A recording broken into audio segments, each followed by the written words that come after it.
Daniel Crane woke up at 3 in the morning to a sound he couldn't explain. It was a thump, like something heavy hitting the floor upstairs. Then silence. Cold, thick silence that made his skin prickle. He sat up in bed and listened. His wife Victoria slept beside him. Her blonde hair perfect even in sleep. Everything about Victoria was perfect. Their mansion was perfect. The marble floors gleamed. The crystal chandeliers sparkled. The gardens looked like pictures from magazines. But something felt wrong. Daniel climbed out of bed quietly and walked into the hallway. The house was dark except for tiny night lights along the walls. He listened again. Nothing. Maybe he imagined it. Maybe it was just a dream. He went back to bed, but he couldn't sleep. His mind kept turning the sound over and over like a puzzle piece that didn't fit. This wasn't the first strange thing.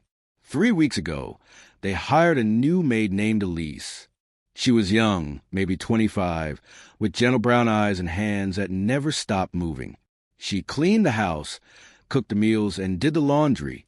She worked from sunrise to late at night. But something about Elise troubled Daniel. She always looked tired. Not normal tired, like someone who worked hard. Tired like someone who hadn't slept in days. Her eyes had dark circles underneath them. Her hands shook when she poured coffee. Sometimes, when she thought no one was watching, she touched her arms like they hurt. Daniel noticed these things because he watched people carefully. That's how he became rich. He built buildings and sold houses, and he learned to see what people try to hide. Elise looks exhausted, he told Victoria one morning at breakfast. Victoria looked up from her phone. She wore a white dress that cost more than most people earned in a month. Her lips curved into a small smile that didn't reach her eyes. She's lazy, Victoria said. I caught her sitting down yesterday. Can you believe it? I pay her to work, not a rest. Maybe she needs a break, Daniel suggested. Victoria's smile disappeared. You're too soft, Daniel. These people take advantage of kindness. If I don't push her, she'll do nothing all day. Daniel wanted to argue, but Victoria stood up and walked away, her high heels clicking on the marble floor like little hammers. That conversation bothered Daniel all day. Victoria wasn't always this cold. When they first met 10 years ago, she laughed easily and talked about helping people. But success changed her. Money changed her. Now she looked at people like they were furniture, things to be used and moved around. The next morning, Daniel saw something that made his stomach twist. He came downstairs early for coffee. Elise stood at the kitchen sink, washing dishes. She wore a long-sleeved shirt, even though it was summer. Victoria walked in behind her. Why is this glass dirty? Victoria's voice was ice. Elise turned quickly. I'm sorry, Mrs. Crane. I'll wash it again.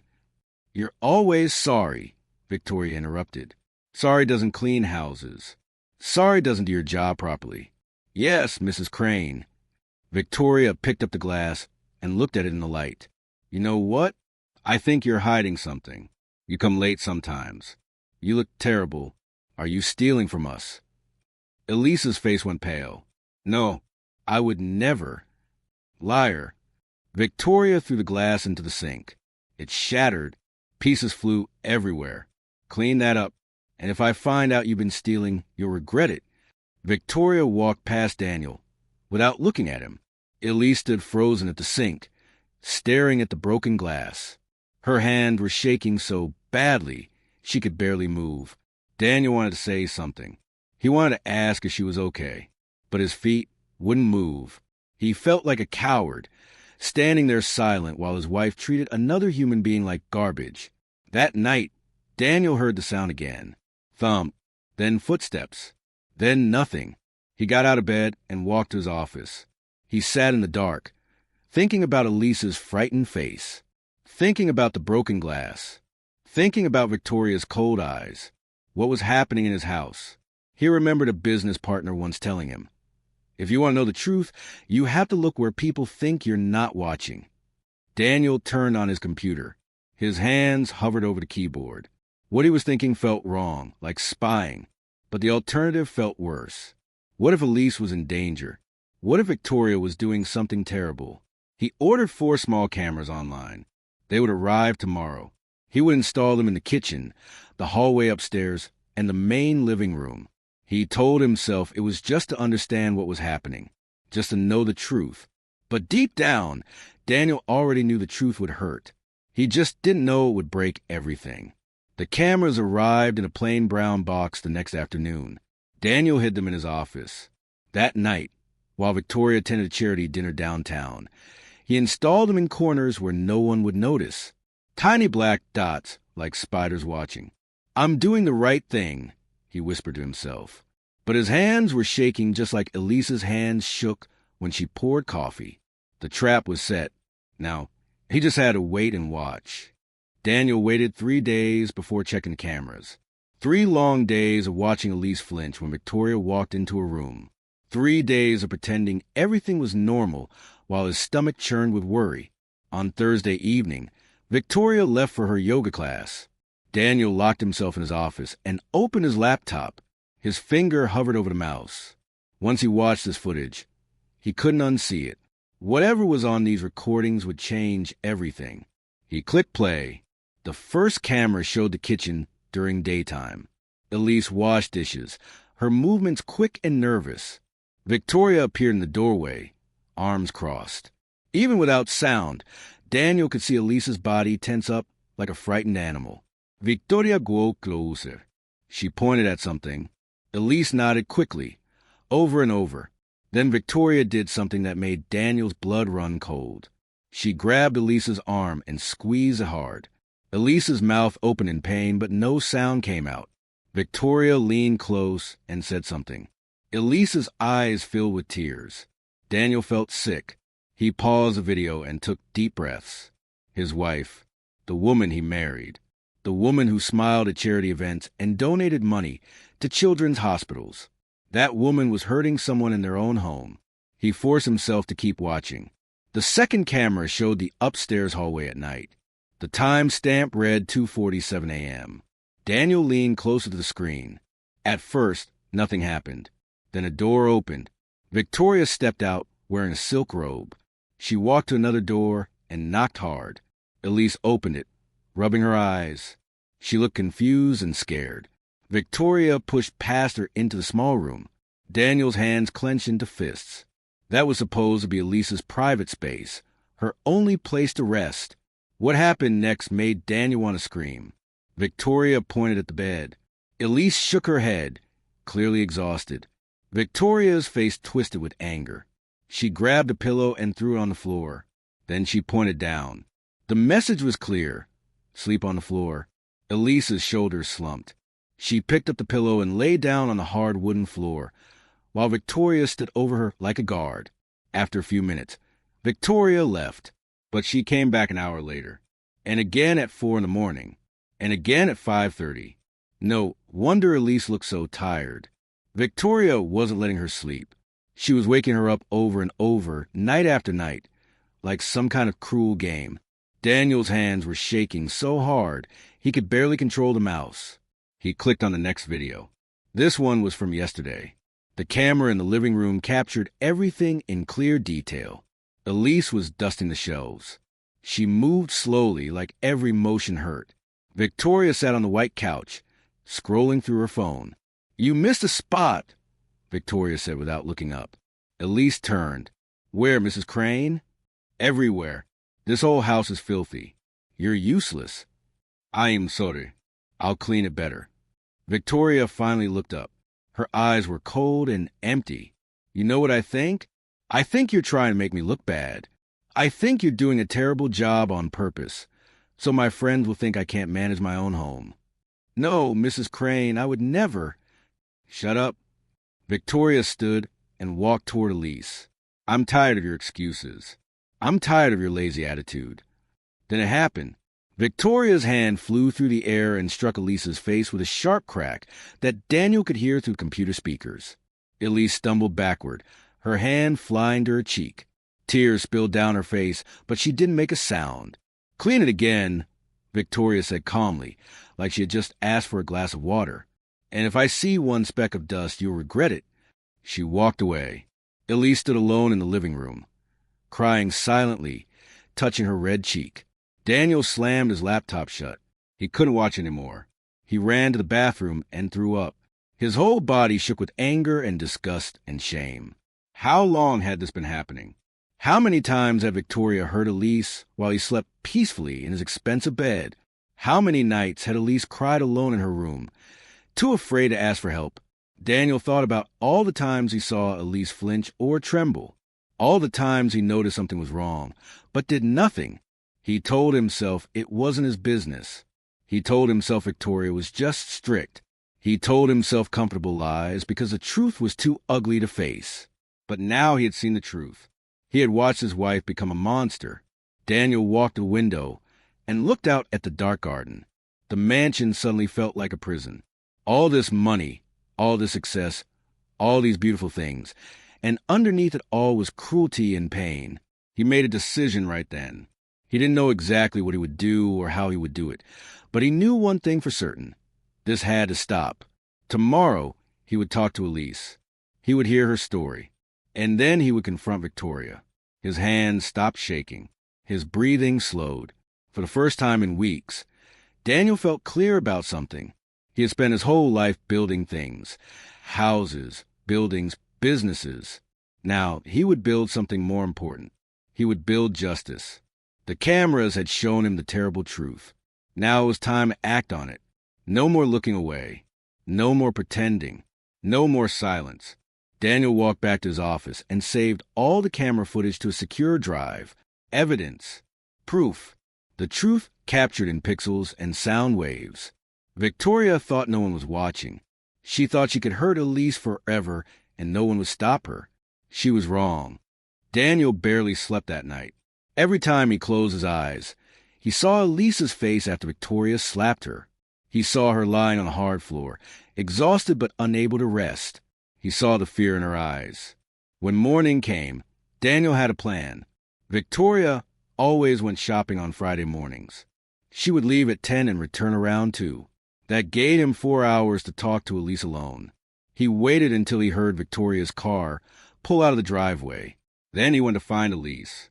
She was in the laundry room, folding towels. Her hands moved automatically, like a robot programmed to work forever. "Elise," Daniel said softly. She jumped and spun around, dropping a towel. "Mr. Crane, I'm sorry I didn't hear you.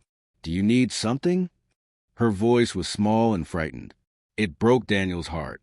"I need to talk to you," he said. "Please sit down." "I can't. Mrs. Crane said I'm not allowed to sit during work hours. Mrs. Crane isn't here. Please, Elise. See?" She looked at him like he was asking her to jump off a cliff. But slowly, carefully, she sat on the edge of a chair. Her whole body was tense, ready to jump up and run. Daniel pulled up another chair and sat across from her. He didn't know how to start. How do you tell someone you've been watching them? How do you admit you saw their pain and did nothing for too long? "Elise, I need to ask you something, and I need you to be honest with me. Are you okay? Are you safe here?" Her eyes went wide. For a moment, she didn't breathe. Then tears started falling down her cheeks. She covered her mouth with her hand, like she was trying to hold the truth inside. I'm fine, Mr. Crane." "No," Daniel said gently. "You're not fine. I've seen how tired you are. I've seen the bruises you try to hide with long sleeves. I've heard strange sounds at night. Please, Elise, tell me the truth." She looked at him for a long time. The tears kept falling. Her whole body started to shake. "She hits me," Elise whispered. "She wakes me up all night, every night. She says I'm lazy and stupid and worthless. She says if I tell anyone, she'll make sure I never work again. She'll tell everyone I'm a thief. My family needs this job, Mr. Crane. My little sister is sick. My mother can't work. If I lose this job, they'll have nothing." Daniel felt like someone had punched him in the chest. "How long has this been happening?" "Since the second week. At first, she was nice. Then one day I broke a cup by accident, and everything changed." "I'm so sorry," Daniel said. His voice cracked. "I'm so sorry I didn't see it sooner. I'm sorry I didn't help you. You didn't know. I should have known. I didn't know something was wrong, but I was too afraid to look closely. That was wrong of me. Elise wiped her eyes. What happens now? Will you fire me? Fire you? No, Elise. I'm going to help you. And I'm going to make sure Victoria never hurts you again. That afternoon, Daniel sat in the living room waiting. He had Elise's permission to use the camera footage. He had called his lawyer. He had made arrangements. Now, he just needed Victoria to come home. At exactly 2 o'clock, he heard her car in the driveway. High heels clicked across the marble floor. Victoria walked into the living room, holding shopping bags. Daniel, what are you doing home? Don't you have meetings? Sit down, Victoria. We need to talk. Something in his voice made her face change. She set down her bag slowly and sat on the couch. What's this about? Daniel opened his laptop. I installed cameras in the house last week. Victoria's face went pale. You what? I was worried about Elise. She looked so tired and scared. I wanted to understand what was happening. He turned the laptop toward her. And now I do. He pressed play. Victoria watched herself grab Elise's arm. Watched herself wake Elise up over and over at night. Watched herself slap Elise across the face. Turn it off, Victoria said. No, you need to see what you become. She deserved it. She's lazy and she's a human being. Daniel's voice was louder than he intended. She's a person, Victoria. A person with a family and feelings and dignity. And you treated her like garbage. Victoria stood up. Her face was red with anger. How dare you spy on me? How dare you take her side? She's just a maid. No, Daniel said quietly. She's just a person. And you're just someone who forgot how to be kind. Victoria grabbed her purse. I don't have to listen to this. You're right. You don't. Because I want you to leave. Pack your things and go. I've already talked to my lawyer. We're getting divorced. Victoria's mouth fell open. You can't be serious. You're choosing her over me? I'm choosing to be a decent human being. That's all. Victoria stared at him like she was seeing him for the first time. Then she laughed, but it sounded hollow and strange. Fine, you'll regret this, Daniel. You'll be sorry. She grabbed her bags and stormed out. Daniel heard her footsteps on the stairs, heard drawers slamming, heard her car start and drive away. Then silence. Real silence. Not the heavy, fearful silence from before, but something lighter, something that felt like relief. Daniel found Elise in the kitchen. She was crying again, but this time she was smiling too. Is she really gone? Elise asked. She's really gone. What happens to me now? Daniel pulled out an envelope. This is 3 months of pay. I want you to take time off. Rest. See your family. When you're ready, you can come back and work here if you want. But only if you want. And things will be different. No more long hours. No more fear. You'll be treated with respect. Elise took the envelope with shaking hands. Why are you doing this? Because it's the right thing to do. Because I should have done it sooner. Because everyone deserves to be treated with kindness. Over the next few months, Daniel changed everything about the mansion. He hired a fair manager who treated the staff well. He gave everyone reasonable hours and good pay. He made sure people had time to rest and be with their families. Elise came back after 6 weeks. Her eyes still had dark circles, but they were fading. She smiled more. She laughed sometimes. She was healing. One day, she left a note on Daniel's desk. It said, "Thank you for seeing me when I was invisible. Thank you for caring when no one else did. You saved my life." Daniel kept that note in his wallet. It reminded him that being rich wasn't about having expensive things. Being successful wasn't about looking perfect. Real wealth was treating people with dignity. Real success was making the world a little bit kinder. The mansion still had marble floors and crystal chandeliers. But now it also had something more important. It had become a home where people were valued and protected. Daniel learned that silence can be as cruel as violence. He learned that one person choosing to do the right thing can change everything. He learned that it's never too late to stand up for someone who can't stand up for themselves. And he made himself a promise. he would never look away again. If this story moved you, remember that there are people like Elise everywhere, people who suffer in silence, who need someone to see them and help them. Be that someone. Choose kindness. Choose courage. Choose to make a difference. Like this story if it touched your heart.